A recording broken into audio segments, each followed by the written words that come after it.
Good morning students, welcome to the TSN school. आज हम हिंदी व्याकरण का पाठ 3 पढ़ने जा रहे हैं, जिसका नाम है शब्द विचार। इससे पहले के पाठ में हमने भाषा, लिपि और व्याकरण के बारे में जाना। उसके बाद वर्ण विचार यानी कि वर्णों के बारे में, जो कि किसी भी भाषा का मूल रूप होता है, उसका आधार होता है, उसके बारे में पढ़ा। वर्णों को कितने भागों में बांटा जा सकता है, ये जाना हमने। स्वर और व्यंजन के बारे में जाना, स्वरों के भेद, व्यंजनों के भेद के बारे में पढ़ा। अब वर्णों से मिलकर जो शब्द बनते हैं उनके बारे में जानेंगे इस पाठ में, जिसका नाम है शब्द विचार। शब्द विचार यानी कि मॉर्फोलॉजी, पार्ट 3।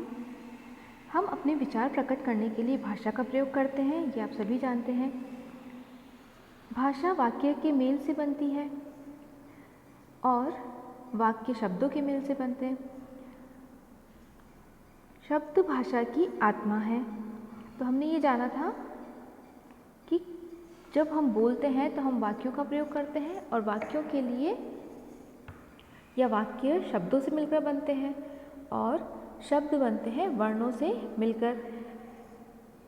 तो जो शब्द है वो भाषा की आत्मा है, इसके बिना भाषा का कोई भी अस्तित्व नहीं है। आओ जानते हैं कि शब्द कैसे बनते हैं।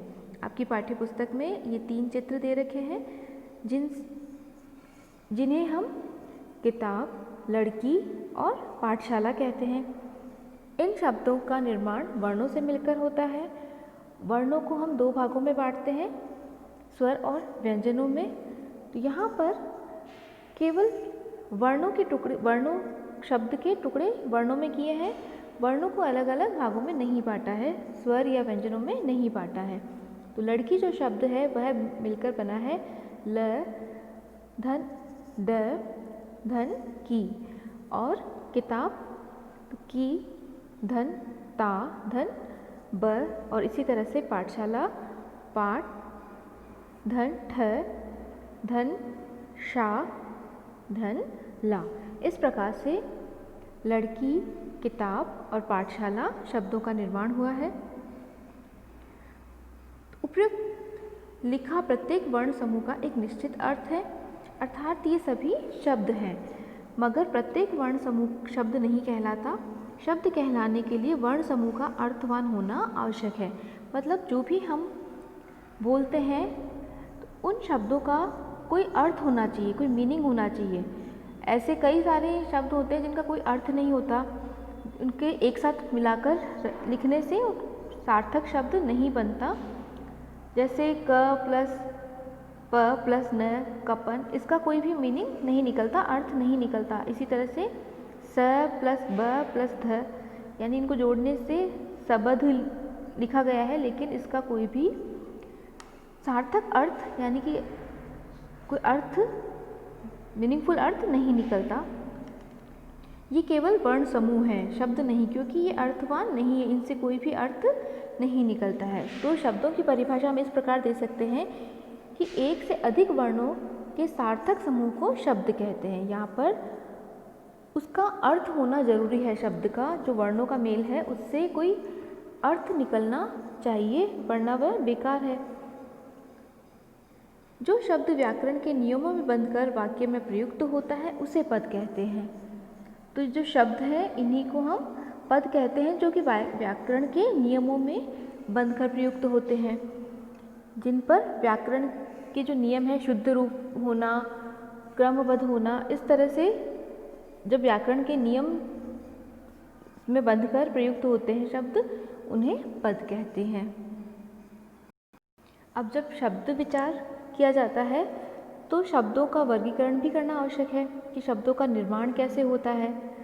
तो इसे 4 भागों में विभाजित किया जाता है, जो उनकी उत्पत्ति के आधार पर, रचना के आधार पर, अर्थ के आधार पर और प्रयोग के आधार पर उन्हें बांटते हैं कि शब्द उत्पत्ति किस प्रकार से हुई है उनकी, या किस तरह से उनका रचना होती है, या जब हम उनको प्रयोग करते हैं तो वो कितने तरह के होते हैं, या उनका जो अर्थ निकलता है शब्दों का। जैसे कोई भी एक शब्द है, जैसे कर, तो कर के कई अर्थ हो सकते हैं। कर का टैक्स भी अर्थ हो सकता है, उसका हाथ के रूप में भी। इस प्रकार अर्थ के आधार पर भी शब्दों का वर्गीकरण होता है। तो शब्दों के मुख्य रूप से जो आपकी पुस्तक में दिए गए हैं वो 4 प्रकार दिए गए हैं: उत्पत्ति के आधार पर, रचना के आधार पर, प्रयोग के आधार पर और अर्थ के आधार पर। तो शब्दों को 4 आधारों पर विभाजित किया जाता है, जो अभी बताया मैंने, उत्पत्ति, रचना, प्रयोग और अर्थ के आधार पर।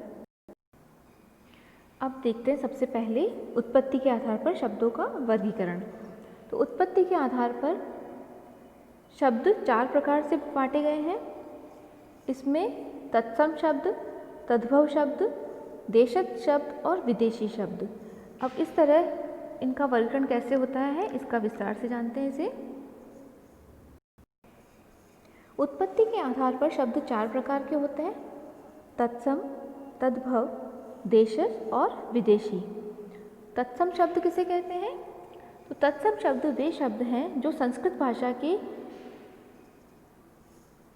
बिना किसी परिवर्तन के हिंदी में प्रयोग किए जाते हैं, जिन्हें हमने बदलाव नहीं किया है जिसमें, तो वे शब्द तत्सम कहलाते हैं। जैसे कि अश्व, दधी, कपाट, और इसी तरह से और भी शब्द हैं जैसे अतः, प्रायः, प्रातः। इस प्रकार के शब्दों को तत्सम शब्द कहते हैं, जो बिना किसी परिवर्तन के संस्कृत से सीधे हिंदी में प्रयोग किए जाते हैं। तद्भव, तद्भव शब्द का अर्थ होता है तद और भव, ये 2 शब्दों से मिलकर बना है, जिसका अर्थ होता है तद मतलब बाद में और भव मतलब बना या उत्पन्न हुआ। तो तद्भव का शाब्दिक अर्थ हुआ कि ये बाद में बना हुआ है। तो संस्कृत के वे शब्द जो समय के साथ बदलकर हिंदी में प्रचलित हो गए हैं वे तद्भव शब्द कहलाते हैं।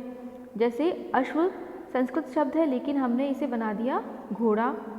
दधी संस्कृत शब्द है लेकिन हिंदी में आकर ये बन गया दही। कपाट मूल शब्द है और हिंदी में हम इसे बोलते हैं किवाड़।